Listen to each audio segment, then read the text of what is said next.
Mesdames et messieurs, shalom et bienvenue à la chaîne de notre Seigneur Jésus-Christ, canal Le Chemin, la Vérité et la Vie.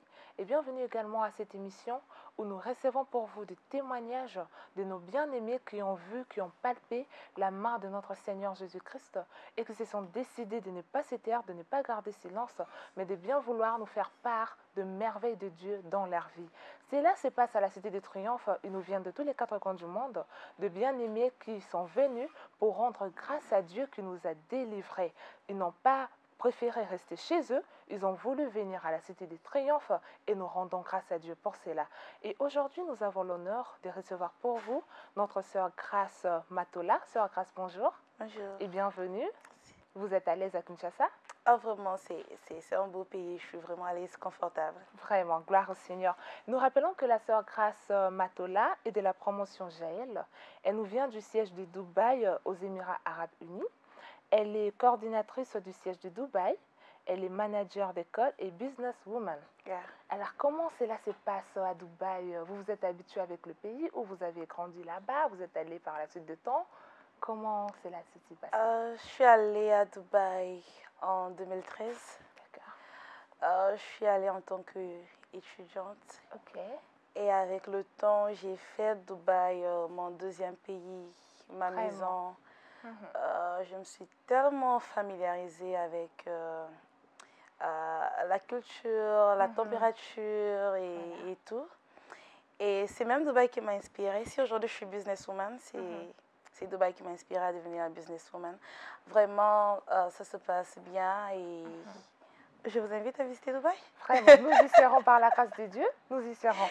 Alors, nous l'avions dit plus tôt que vous étiez coordinatrice du siège de Dubaï. Pourriez-vous nous relater la petite histoire par rapport à l'implantation du siège de Dubaï, du ministère de Tradition du Combat Spirituel aux Émirats Arabes Unis? Alors, avant d'aller à Dubaï, j'étais au Ghana, à Accra. D'accord. J'étais allée là-bas pour apprendre l'anglais. Et j'ai rencontré un père pour moi, Papa David Kayenda. Que nous saluons. Oui. Voilà. Et quand je lui ai dit que voilà, j'allais à Dubaï, il m'a dit que tu vas dans un pays arabe. Tu seras coordonnatrice du siège de Dubaï. Et on a ri, on a tellement rigolé cette soirée-là. Il m'a souhaité un bon voyage.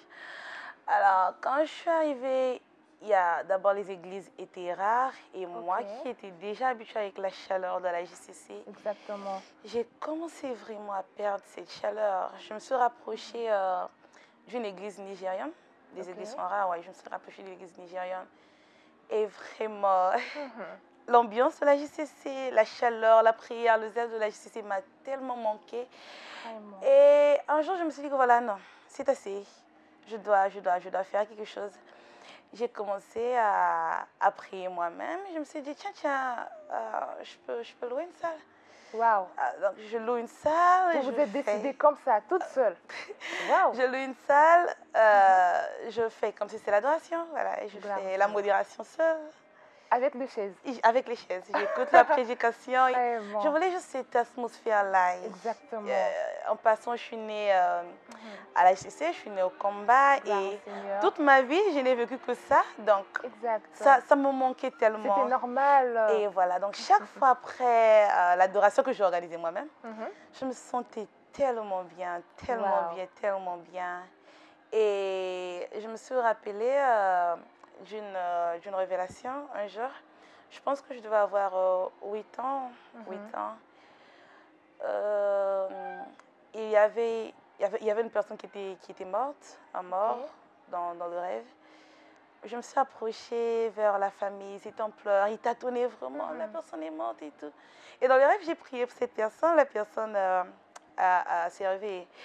Et oui, et dans le rêve, on m'a dit que voilà, tu vois, maintenant tu te négliges, tu seras une grande servante de Dieu. Exactement. J'avais oublié, j'étais tellement petite. Alors, quand je suis arrivée avec tout ce qui s'est passé là, je me suis dit, tiens, je pense que voilà, c'est le moment. Dieu veut faire quelque chose à Dubaï. Et je me suis rendu compte que voilà, je n'étais pas la seule. Je n'étais pas la seule et je suis ça à Dubaï. On était éparpillés, perdus dans la nature. On a commencé à se contacter, on a commencé à organiser des choses, des petites intercessions. Et c'est comme ça que voilà, ça a pris de l'envol. En tout cas, c'était une grande bénédiction pour nous. Gloire au Seigneur. Donc la sœur Grace Matola arrive à Dubaï pour ses études et là, l'atmosphère de la chaleur du ministère chrétien du combat spirituel lui manquait tellement. Alors elle s'est décidée d'implanter le ministère chrétien du combat spirituel dans un pays où il n'y a que des Arabes. Les chrétiens, c'est un peu difficile. On y trouve des chrétiens? Il y a aussi des chrétiens à Dubaï? Quand même, okay. Mais qui se perdent parce que quand tu n'es pas dans ton milieu, tu seras perdu. Tu dois être dans un endroit là où tu t'identifies en fait. Et c'est ce qui commence à nous arriver. Voilà. Si au pays tu pries chaque jour avant de dormir, tu te lèves à 0h et tout, là-bas tu ne trouves pas cette même motivation. Il n'y a personne, on dit que voilà, la foi vient de ce qu'on entend et il n'y a personne pour te fortifier en fait, que voilà, chaque jour tu dois le faire. Mais tu vas t'arrêter. Tu vas t'arrêter. Donc il y a beaucoup de chrétiens qui sont perdus et d'autres vraiment changent de chemin. D'autres changent de religion disant que voilà, c'est un même Dieu et je ne voulais vraiment pas que ça m'arrive à moi et à d'autres JCC qui sont à Dubaï. Elle a tenu ferme. La sœur Grace a tenu ferme face à toutes sortes de complications. Il n'y avait pas eu de complications. C'était simple d'installer le ministère chrétien du combat spirituel à Dubaï où vous aviez quand même été bloqué quelque part. Non, d'abord, ça ne peut pas être simple. C'est un pays d'Arabes et tout. Déjà, pour trouver une salle, c'est compliqué. Et on a eu, Dieu nous avait fait grâce, on est parti dans un endroit qui est géré par les Indiens. Et ces Indiens étaient des chrétiens. Et c'est eux qui nous ont permis vraiment d'avoir cette salle. Sinon, vraiment, c'est compliqué. Les gens se moquent de toi. On dit que voilà, c'est quoi? Qu'est-ce que tu es en train de faire? Qu'est-ce que tu veux faire de nouveau? Voilà, c'est vraiment compliqué. Et même d'autres chrétiens disent, ah, laisse-nous, on est dans un pays arabe, laisse-nous la prière, la sœur, grâce, qu'est-ce que tu veux encore nous ramener? Vraiment, mais vous avez tenu ferme.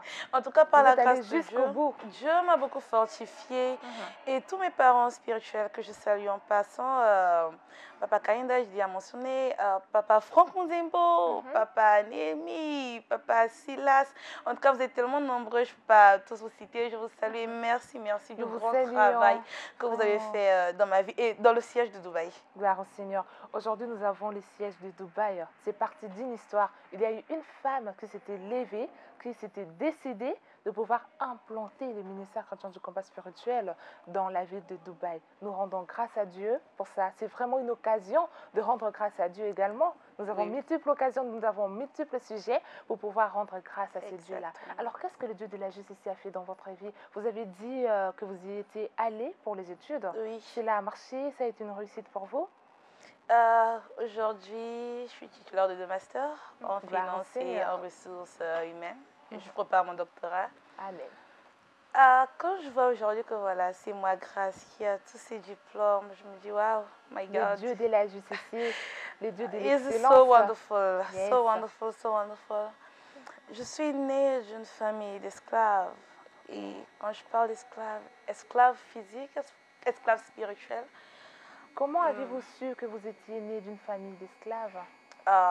Par des révélations. Et j'ai la grâce que mes parents sont vraiment assis au combat. Et ils ont toute l'historique. Et ils m'ont beaucoup appris. Donc, un jour, ma mère, parce que dans ma famille, même le bac, les gens n'avaient pas de bac. Elle m'a dit que voilà, grâce ta grand-mère, elle était une esclave. Elle servait les rois, les chefs coutumiers, les chefs du quartier. Là, ça s'est passé dans quelle ville déjà, dans quel pays? Ça s'est passé au village, Kimongo, au village de Kimongo. Kimongo, c'est dans quel pays exactement? Congo, Brazzaville. D'accord, pour ceux qui ne savent pas, moi aussi d'ailleurs. Dans le département du Niari.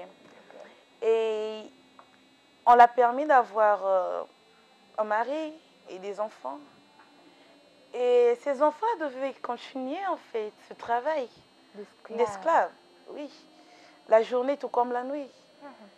Et quand elle a eu des enfants, dans les années 1950-1960, les colons, il y avait d'abord les colons à Brazza. Et quand un enfant arrivait peut-être au lycée, les colons faisaient voyager parce qu'il n'y avait pas assez d'élèves, d'étudiants.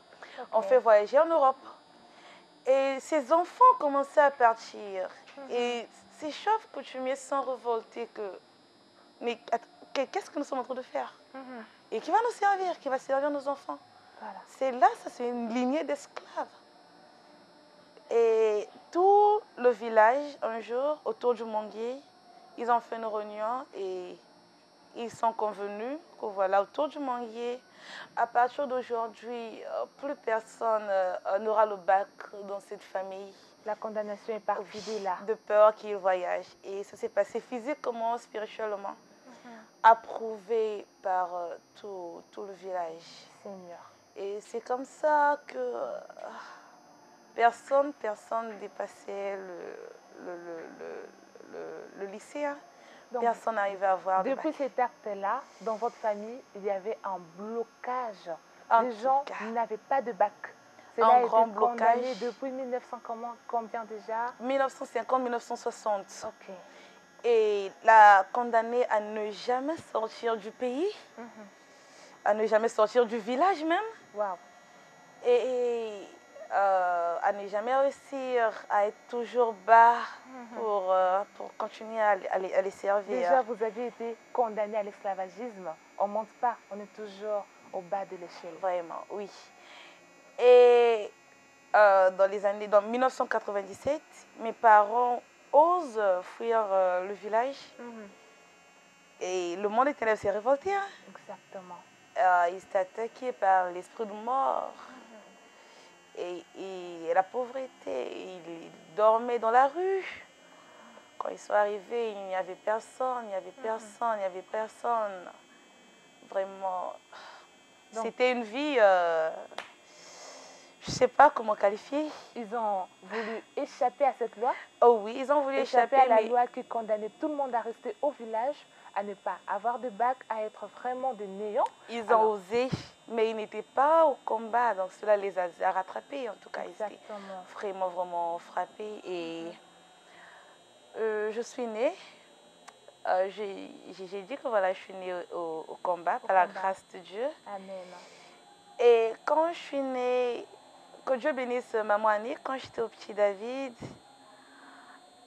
il nous parlait que voilà, Dieu, il n'est pas mort. Amen.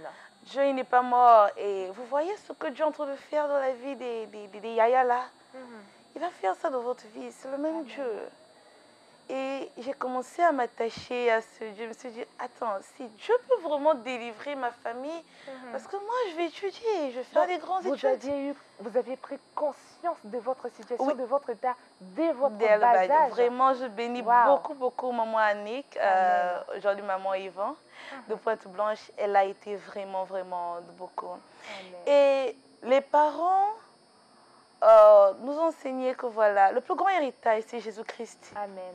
Ne pense pas d'abord à l'argent et à ce qu'on n'a pas de personne, on n'a rien. C'est Jésus-Christ que voilà, on vous montre. Suivez la voie de Jésus et tout va changer. Amen. Et j'ai prié dans les jeûnes, dans les prières, j'ai persévéré. Un jour, Dieu nous fait grâce. Il y a eu la première conférence de la JCC. À Kinshasa.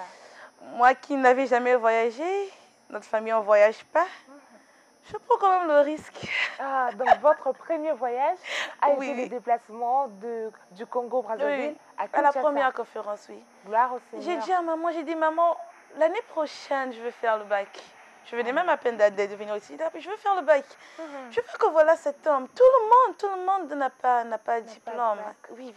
Et ils sont très intelligents, mais non, ils sont bloqués. Ils sont bloqués complètement. Oui. Tout est parti de la condamnation. Quand je pense, une petite parenthèse, ma mère, quand elle a fait le CEP, elle était carrément la première de la région.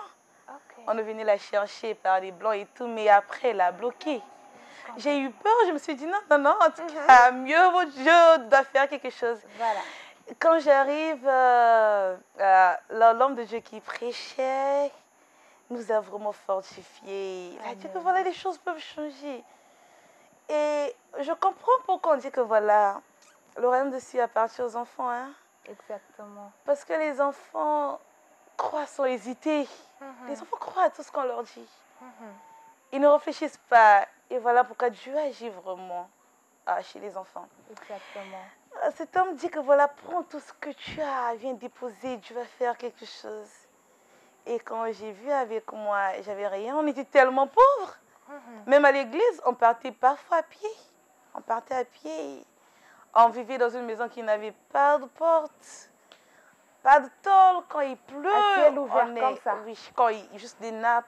Oh là. Il n'y avait pas de chambre, on divisait juste des petits rideaux. Quand il pleuvait, on était inondés. Ça me faisait tellement mal. Vous voyez, un père de famille. Je me mettais vraiment à la place de mes parents. Ils veulent un bon avenir pour nous. Ils veulent qu'on puisse avoir une bonne vie, mais ils sont condamnés, ils n'ont pas de choix. Exactement. Et je pleurais souvent dans ma chambre. Quand je voyais ça, je pleurais. Je pleurais. Et quand cet homme de Dieu a dit, je n'avais rien sur moi. J'avais juste des boucles d'oreilles, des bijoux. Un jour, ma mère m'a confectionné des bijoux. Elle a dit que voilà, grâce, tu peux te retrouver dans un endroit là où tu n'as pas d'argent. Tu prends ça et tu vends. Exact. Alors, j'ai enlevé. J'ai pas pensé à ce qui va venir après, si ma mère va me gronder ou comment. J'ai mis dans l'enveloppe. Et vous J'ai avez déposé. sémé. Là, vous avez quel âge? J'avais autour de 13 ans. 13 ans. Oui. À 13 ans, vous étiez tellement consciente de votre situation. En tout cas, vraiment, je bénis Dieu. Amen. Et ça, je pleurais vraiment. Ça me faisait tellement mal. J'ai dit, Dieu, c'est tout ce que j'ai. Je te présente, donc si tu ne changes pas ma vie, je ne vois pas encore. Je n'ai que toi. Je n'ai que toi, oui. Je me rappelle encore de ces jours comme si c'était hier. Excusez-moi. Et j'ai déposé, je suis revenue. Et j'ai eu pas mal de révélations. Quand je suis rentrée dans la famille où personne n'avait le bac, je me retrouve la plus jeune du Congo à 14 ans. À avoir son bac. D'avoir le bac, oui. Gloire au Seigneur. Ça, c'est le Dieu de la justice. C'est lui qui peut faire pareille chose et donne le bac à celle qui sort d'une lignée où on a condamné tout le monde à ne pas avoir de bac dès 1950, 1960. Et toi, c'est en 2000 combien que tu as? En 2011, aujourd'hui, j'ai 25 ans par la grâce de Dieu. Amen. Et quand j'ai eu ma mère, elle était tellement contente. Elle dit, la malédiction est tombée, le blocage est tombé. Elle ne s'en revenait pas, en fait. Vraiment. Elle ne s'en revenait pas. Et... quelque chose de nouveau dans la famille. Vraiment. Et je voyage à l'étranger. Je suis partie à Accra. Par la grâce de Dieu, les gens ne voyagent pas chez nous. Vous avez brisé la limitation. Oui, et j'ai fait 2 ans au Ghana. Et après, Dieu ouvre la porte de Dubaï. Voilà. Je suis arrivée à Dubaï. Jusque-là, je ne cesse de bénir Dieu. Amen. Et je me dis que voilà, même si Dieu s'arrête par là, c'est assez pour moi. C'est trop. Il a agi. C'est trop. Vous avez raison de rendre grâce à Dieu. Et je suis arrivée à Dubaï et c'est comme ça que voilà, j'ai ouvert le siège de Dubaï. Okay. J'ai terminé mes études brillamment. Amen. J'ai reçu des diplômes, félicitations de la part du président de l'université et tout. Et aujourd'hui, comme j'ai dit, je suis titulaire de 2 masters. Wow. Vraiment, c'est par la grâce de Dieu. Une famille, là, on était condamnés au blocage. Il y avait des jours qu'on ne mangeait pas chez nous. Et même quand ma mère, elle est tombée enceinte de ma petite soeur, et il y a des moments, vous voyez une femme enceinte, elle prend juste de l'eau avec du sucre ou bien un bonbon. Et mon père, il était obligé de soulever des marchandises pour trouver peut-être 50 francs voilà, pour manger. Et je priais toujours que voilà, comme on nous prêchait au petit David, au travers de toi, ta famille sera sauvée. Exactement. Je priais toujours que je sois en contact pour toute ma famille. Et vous l'aviez été. Ah oui. Et aujourd'hui, tu as délivré ma famille. Gloire au Seigneur Jésus-Christ. Et là, nous allons dire aux parents lorsque le papa et la maman, vous êtes à fond dans ces dieux du combat spirituel, vos enfants suivent vos pas et l'Éternel est là pour arranger le chemin. Il fraye un chemin à vos enfants et aujourd'hui, vos enfants sont des enfants brillants. Ils se retrouvent dans la vie parce que papa et maman, vous avez montré à l'enfant la voie qu'il devait suivre. Et aujourd'hui, notre sœur Grâce a suivi la voie que son papa, sa maman lui a montré, le Dieu de la justice, le Dieu de papa et de maman Olangui. Et aujourd'hui, elle est détentrice de deux masters, comme elle nous l'a dit. Oui. Elle a réussi dans la vie et tout ça, c'est grâce au Dieu de la justice. Alors, notre sœur Grâce a une histoire à raconter avec ce Dieu de la justice parce que ce Dieu a agi dans sa vie. Sœur Grâce, que pourriez-vous dire à tous ces jeunes qui hésitent? Vous savez, il y a des parents qui aimeraient vraiment voir leurs enfants de pied dans le Seigneur, mais ces enfants ne veulent pas. Ces enfants n'ont pas envie de suivre le Dieu de leurs parents. Que pourriez-vous dire à ces enfants? En tout cas, d'abord, à tous les parents, avec Jésus-Christ, tout est possible. Avec Jésus-Christ, tout est possible. Ne perdez pas la foi. Amen. À tous les enfants qui croient au miracle, voilà, au travers eux, Dieu peut délivrer toute la famille. Tout est possible avec Jésus-Christ. Et les parents, vraiment, instruisez vos enfants selon la voie de Jésus-Christ. L'héritage qu'on donne aux enfants, ce n'est pas de voiture, ce n'est pas de maison, mais c'est la parole. Amen. Avec ça, l'enfant, partout là où il ira, il va se débrouiller. Que ce soit à l'étranger, l'enfant ne va jamais se détourner de la voie de Dieu. Et c'est le plus grand héritage. Avec ça, l'enfant, il aura tout. En passant, aujourd'hui, je suis manager d'une école. Amen. Je suis businesswoman, entrepreneur. Tout ça, ça suit après. Si tu suis la voie de Dieu, toutes les bénédictions qu'il a préparées pour les enfants de Dieu, ça va s'accomplir dans ta vie. Amen. Et aussi aux parents et aux enfants, de ne pas hésiter lorsqu'il s'agit d'un voyage. Parce que moi, c'est pendant la première conférence de la JCC que voilà, Dieu, il a bouleversé ma vie, il a comment changé ma manière de percevoir les choses. Amen. Et pendant ces 30 ans aussi, j'ai été bénie. Je crois que les témoignages arrivent. Yes, et on va encore se retrouver pour voir ce que Dieu a fait dans la deuxième conférence. Ça sera un très grand plaisir en tout cas. Alors, chers parents, n'hésitez surtout pas à parler de Jésus à vos enfants. Montrez-leur la voie de notre Seigneur Jésus-Christ. Car quand l'enfant adhère à cette voie, l'enfant n'échouera pas. Il restera accroché, attaché à ses dieux. Que vous soyez là ou pas, il retiendra les enseignements, les paroles qu'il a reçues au sein de la JCC. Nous tenons à signaler que vous êtes coordinatrice du siège de Dubaï. Vous êtes manager d'école, vous l'aviez dit. Vous êtes businesswoman entrepreneur. Vous êtes de la promotion Jaël. Cela a été un plaisir pour nous de vous recevoir en séjour. Nous bénissons Dieu parce que nous avons été bénis de votre témoignage, de votre présence. Que l'Éternel vous bénisse énormément. Merci beaucoup. Nous voici arrivés à la fin de cette émission. De partout où vous nous avez suivis, que la grâce de notre Seigneur Jésus-Christ vous soit multipliée. Et nous sommes très contents d'avoir passé ces moments avec vous en écoutant les témoignages de notre sœur, la sœur Grâce Matola. Et nous vous donnons rendez-vous au prochain numéro sur la chaîne de notre Seigneur Jésus-Christ, Canal, le chemin, la vérité et la vie. Nous serons là pour vous servir avec la même chaleur et le même dévouement. Que Dieu vous bénisse.